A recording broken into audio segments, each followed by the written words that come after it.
You know how we get down. Yeah, the way we gon' work it out.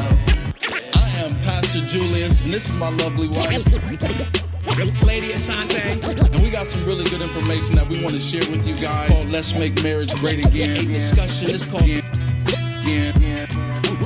Let's Make Marriage Great Again. A discussion is called Let's Make. For another edition of Make Marriage Great Again. For me, please, just do the hands again. Let me see your... Bang, bang, bang, bang, bang. Listen, Is y'all. those your guns? Huh? Are those your... Oh, my God. Bang, bang, bang. Listen, y'all. We Bing back. bong. MMGA. And I got some things I need to get off my chest on this one. I'm not going to lie. Okay, well, I hope y'all get are it off listening. your chest, and I'm right along with you getting it off my chest. I mean, it's really whatever at this point. I hope You wanna y'all are fight? listening. You want to fight? I mean, you know the 3 important words. So what's up, then? No, that's 4. It's what's up then? 3 words. When it's Oh, about okay. to pop off, what's up then? And so that's kind of like where I'm at today Oh, my God. on this podcast. What's up then? Anyways, I've been listening to some good preaching lately. That's good. Some good stuff, man. I mean, Just you're been- a whole pastor, so... It's been helping me too. It's been So helping me. is that kind of like what pastors do? They listen to other. Is that is that like, you know, your pre-game warm up? So instead of listening to like bout it, you would listen to like. Well, I'll do P2 in a minute. I'll do P2 before I preach. Believe it or not, that sounds crazy, don't it? So is that what you would?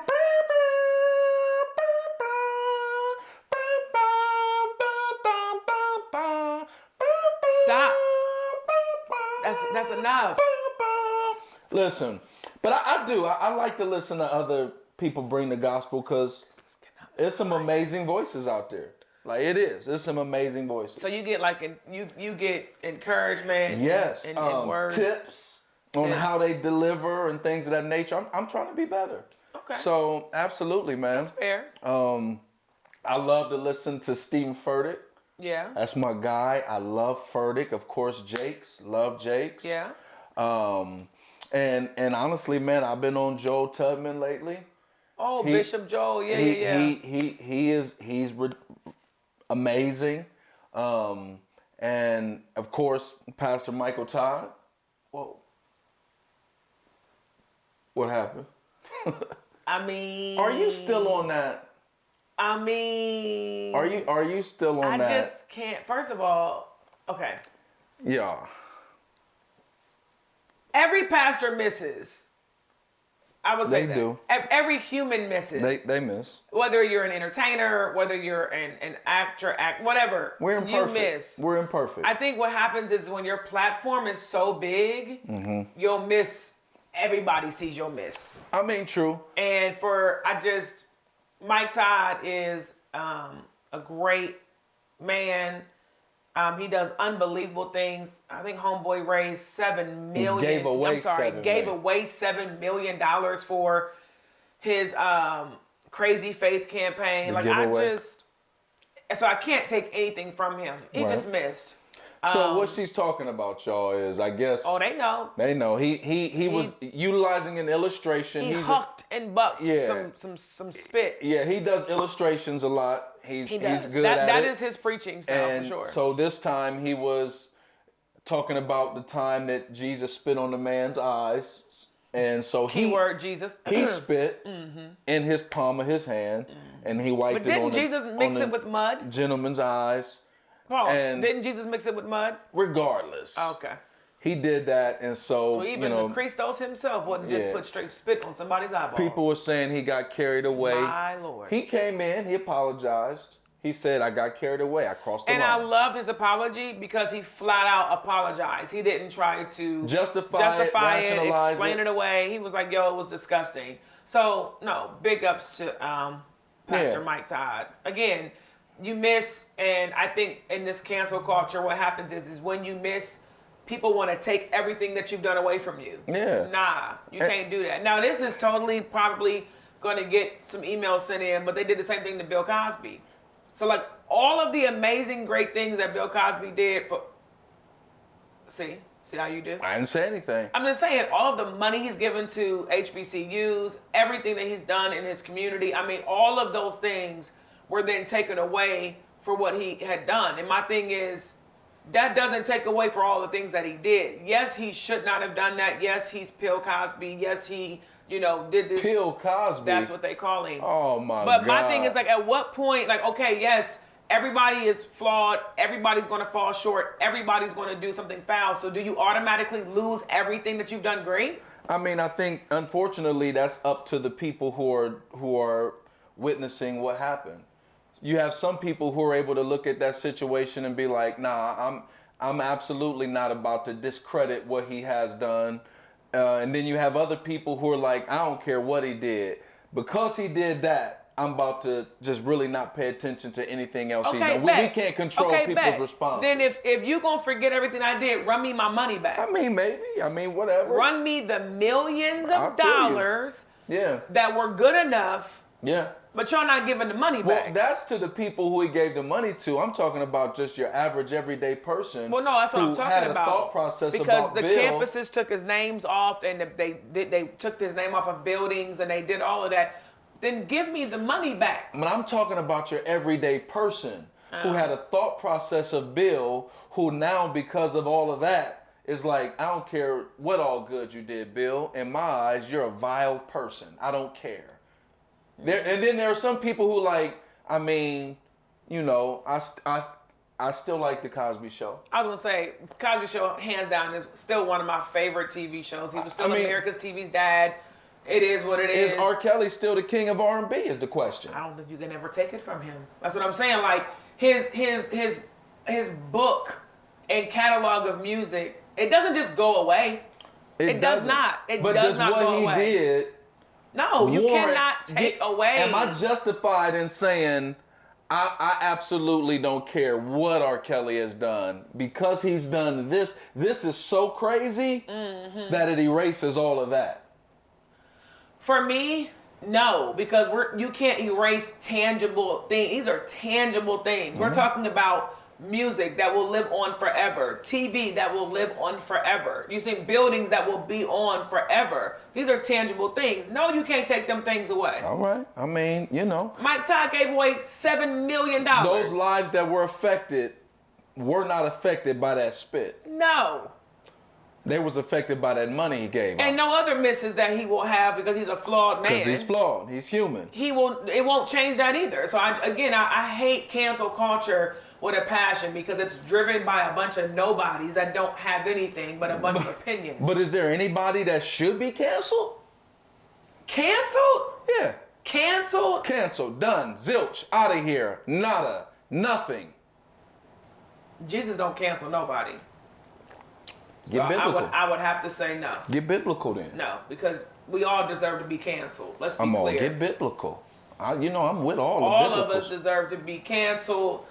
All of us are, again, because our platforms are not as great, we don't have the exposure. If we did, we would have been done. I mean, get biblical. People, I should have been in jail for the stuff that I was doing. You should have. Wait a second. You should have. You should have. You shouldn't. And that's what I'm saying. And so what happens is like, because you didn't get caught, you all arrogant and stuff. You know what I'm saying? You got people talking about Bill Cosby, and I'm looking at men, both male and female. You got men who were ridiculous on some first night, instances, and you got some women who were ridiculous on some first night instances. Tupac said this: "There's a lot of real G's doing time because the groupie bent the truth and told a lie. It happens every day.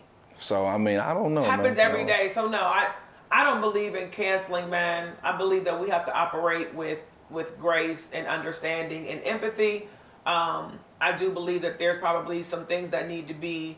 I think there's laws in place. I think that people need to pay for maybe a crime that they've done. But man, after that, nah. Okay, I think we have the same issue with our prison system. Somebody do 20 years and they come home. He did why is that not good enough? Right. Homeboy laid down for 20 years. And 20 ball. And you come home and you can't get a loan and you can't get a job and you can't. You're like, man, okay, so what was the point of him going to do 20? But I mean, I think it's it's difficult, but it's possible. Shout out to my man Wallow 267. Oh, Wallow. You know what I mean? Young Wallow, That's he came out, his Gilly the IG Kids tag. boy, he came out after 20 years in. Yeah. And now he's a mogul. He's making it happen. And he only been home, what, a year? I think it's been like 4 or 5 years. Oh, okay. You know what I mean? He's been home, but he's been making it happen. He became relevant. He got with the times. He became relevant. So it is possible. But I mean, But everybody's best friend is also not Gilly the I mean, Kid. flat out. But I mean, no, facts. I'm not. I don't want to take anything away from From Wallow. him. I think his mentality. Yeah. You know what I'm saying? He took everything that he learned in the penitentiary He and did. came out and applied it. But I mean, enough about that. What's up? What's up? Man, bro. I mean, what's up with that one thing? Ladies and gentlemen, What's up with that one thing? let's get ready to rumble. I'm gonna set a timer on my No, listen. on my watch. Listen, y'all, but See seriously, how many rounds this is gonna go. seriously, this ain't about rounds. This ain't about, going back and forth. This is about bringing something I think to light that's tremendously important. See, she on that garbage. It's about bringing something to light that's tremendously important. And what is And that, honey? I think it's entrepreneurial roles in marriage when you and your spouse both run the business. I think it's let's talk about that. So let's give the people a little bit of a backdrop into Ashante and Julius's life. So, All right. okay, check dig. All right. Julius and I are married 10 years, been together 11 years. Mm-hmm. When I met Mr. Lancaster, his testimony is he was living in the halfway house, fresh home. No, I had absolutely nothing. No car, no money. No nothing. I was living in a homeless shelter. Well, technically it was the halfway house. but- It was where they keep the homeless men at. So in my And, mind, it's a homeless shelter. Literally out of the mud, making $7.50 an hour. Then he meets $7.70. give Give me my my 20 20 cent. cent. He meets me. I was successful in my career. I saw him. He walked into Sunday school. I'm like, boom, he's fine. He's mine. That's literally what I said in my head. You fast forward, we're dating, we're married, life is good. Success comes extremely early on in our marriage because at the time I was in the janitorial field and I had a couple of states that I was managing and I needed help. Julius's brain, the way that his brain works, he said, well, why don't you do it? And I was like, no, why don't you do it? Because I don't have the time to do it. Long, short, we birthed out a business, and that business has been feeding our family for the past 7 or 8 years. Yeah, so leading up to that, we were still making it. Things were well. Oh, yeah. We bought our house You worked, and I before worked. before we even started the business. Facts. So I had We become had a the truck, general we took manager family vacations. of a company by just working. Yeah. And Ashante was a district or area manager. So we had gained a little bit of success, but the idea came to start this business. It did. Now I'm gonna say this now. I was trying to tell you and Andreas to start it initially. That's what I just said. Well, you tried to take credit for giving me the idea I to start the said, business. you said. You did. You're right. But anyways, you're right. You're exactly right. We started the business, and by the grace of God, it took off. Like there's really no rhyme or reason to why it was able to do what it was able to do. Before I knew It was the Lord's Jesus. Before I knew it, we looked up and we had 60-something employees, work all in Philadelphia, we were Pennsylvania, multi-state. Pittsburgh, Indiana, It was here all it over was Ohio. crazy. Like it was crazy. And so Ashante was still working her job. Then we end up planting the church. And then at some point or another, Ashante came off of her job. So this is what happened. We planted the church in September of 2018. Mm-hmm. I came to Julius in March of 2019, and I said, I physically, mentally, and emotionally cannot do both anymore. And so to make a long story short, she came off of her job. I did. Now, I wasn't running the business all on my own. Her hand was always involved. She was involved. But I was doing the majority of it. Yeah. then when she came off of her job, she began to get more involved with what we were doing in our business. Yeah. And so we were trying to figure out how in the world do we juggle two bosses. Let's be clear. She's a boss in her own right. I'm a boss in my own right. Yeah. And we were trying to figure out how to juggle two bosses in one business. Still trying to figure that out. Yes. And so, you know, like what portion are you going to own? What portion am I going to own? Who's going to do this? Who's going to do that? And for a season, we did a lot together. Remember We did. that? I mean, we were day in, day out. We would wake up, we would take the kids to school, and we would jump in the truck, and we would be gone all day doing business. I mean, whether it was... Go ahead. Keep going. What you pointing at me like... No, go ahead. No, that's what you do. And go ahead and tell them what your problem is then.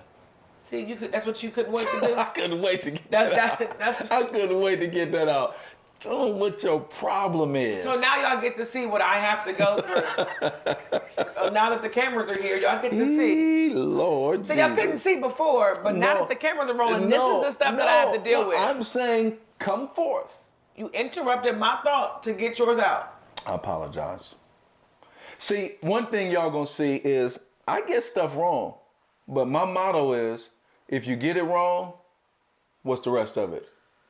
What's the rest of it, Shantae? I don't know. You gotta be Tell your willing to mama make get it right. right. See, that ain't right what you just did. That was wrong. That's the type of stuff I deal with right there. Oh God. So, anyways, what's the problem? And I think this will help because there's a lot of married couples out there who are in business together, and like, how do you juggle that and maintain identity? I'm trying to figure out what my problem is. You pointed like you had something to say. I want you to tell them. I don't know. I don't know what my problem is. We were just talking earlier today. You knew what it was then. Why don't you know what it is now? We're on camera. Okay. All right. This is what it looks like. Ooh-wee. Yeah. Okay. So my issue with you is that Julius likes to own everything, and he likes to have his hand in everything, and he is reluctant to let go of stuff. So while we were running the business, it was all good. We were running it together. We were side by side. We were freaking frack. We were doing everything together. Our business grew and boomed, and really it was like never a separation. It was very seamless. It was like you take care of stuff and I take care of stuff. It was never like this line in the sand. Mm-hmm. Once the church launched, it became even more of a hands in. So my situation, I think, is different than a lot of maybe women who are married to entrepreneurs, is because my husband is my husband, and he is a pastor, and he is in the business that we run. And so I feel like I am in this, being a wife already, you have, you report to your husband. And I don't feel like men or husbands have the same, they don't. So report, y'all, is okay, is report, a very, but you like, know what I mean. Very like, example, you can go out and make decisions, and you don't necessarily have to get my approval to make a move. Let me say this. Ashante makes the choice to submit to her husband. So this is a choice thing. This is not a lord over, tell you what to do, like type of again sub. Nobody said that. Okay, you just want to make sure that you don't look like. To, okay, like it is. I'm out here saying No. It is what it is. Okay. Let's be very clear. It's a man's world. This is patriarchy at its finest. It is what it is. Women and men do not have. You don't have to come to me and ask me. Can you go out and spend $20,000? You may let me know that, hey, I was thinking that I was going to do this, and if I say I disagree, that is not stopping you from going to spend 20 bands. Am I right or wrong? She's right. So but if I want to spend 20 bands and you say no, I cannot go spend 20 bands. Well, part of that reasoning is because we've come to the agreement that I get a chance to have the final say in our marriage, because the man is the head. True or false?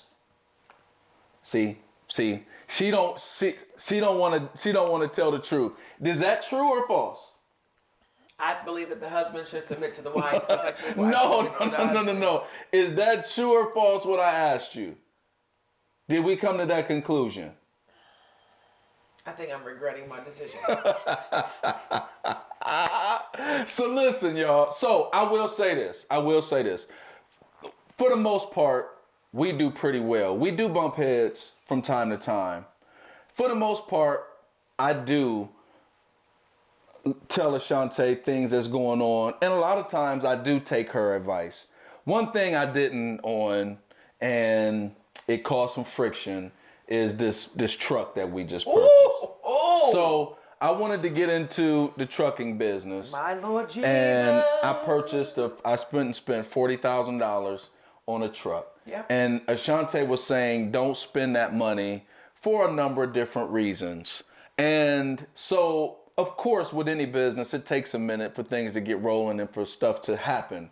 Now, the course that we're on in our trucking business, do I feel like it's slower than normal or it's out of the ordinary? Is it unordinarily slow? No. But what I think happened is that money we could use now in some other business ventures, but it's not available. So it's no knock on the trucking business.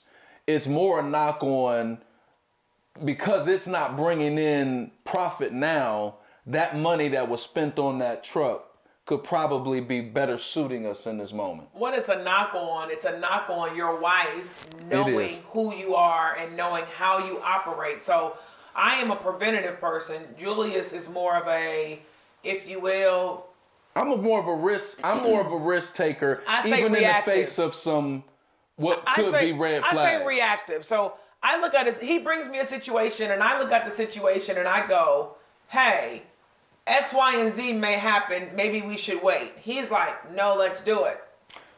True. So in the trucking thing, it was kind of like, hey, I don't think we should do that right now. And he was like, his famous response is, well, the money's just going to sit there anyway. I said that. Instead of, we might need this money come February for another investment that we have. I said that. And so against her advice, thoughts, suggestions, opinions about it, I did it anyways.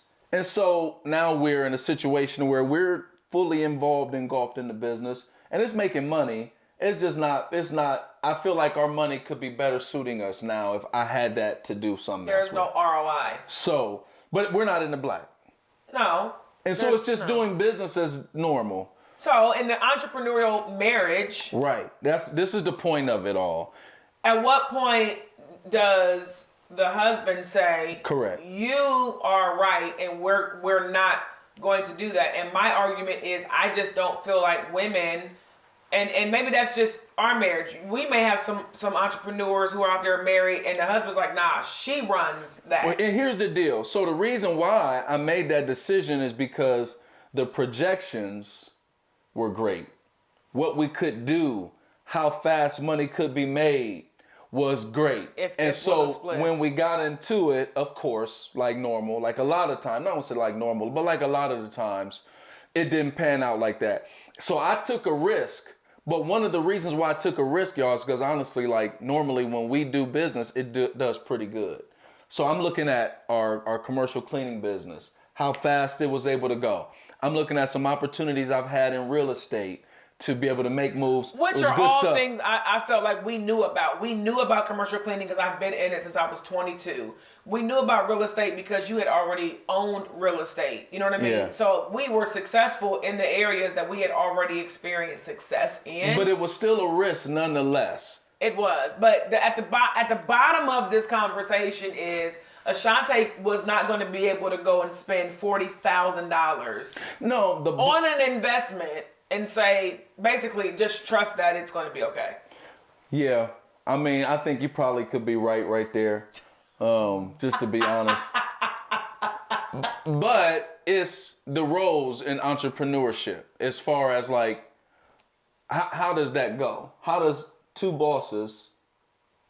I think you have to there has to be trust, and you got to divide it. And if it's two bosses, it's just two bosses, and it's this boss running on that and this boss running on that, and we come together and maybe talk about what's going on, where can we be better, maybe we didn't make the right decision and stuff like that. But I don't think it can be like a boss and then, because I told you I felt like a minion.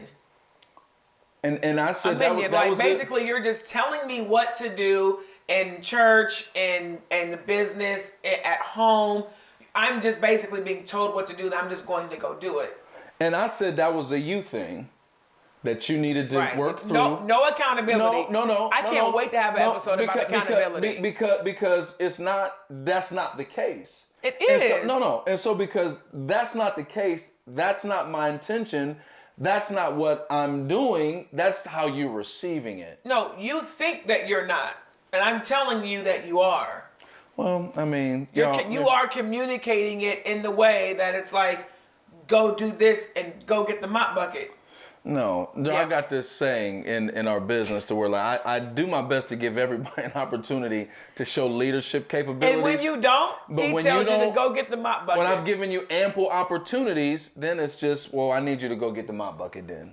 If I've given you ample opportunity anyways. And so I feel like I've just been getting the mop bucket. But sweetheart, you've been doing way more than getting the mop bucket. Oh, I know. That's the problem. But I also can't go spend $40,000. Well, we got to talk about it. But I'm a boss. We got to talk. You are. If I'm a boss, then I should be able to do what you do. Not necessarily. There's different levels to this boss stuff. Wow. Okay. There's levels to this. All right. Listen, ladies and gentlemen, now we know the truth of what's happening. It's levels. I'm mid-range management. I am not high level. No, you're high level. You're high level. But you're just the CEO. We got to talk about Got this. it. We got to talk about this. Duly noted. This is the next episode. I want everybody to understand. I got it. Listen. Okay. I love my wife. She's amazing. I couldn't ask for a better partner. Y'all, this has been Make Marriage Great Again, MMGA. The podcast. The podcast. You see it up there. I'm glad y'all tuned in. Be ready for the next one because I think we got some more good stuff to dive into. We're going to talk about accountability because I'm sick and tired of this. Listen, we out, y'all. Peace. Peace.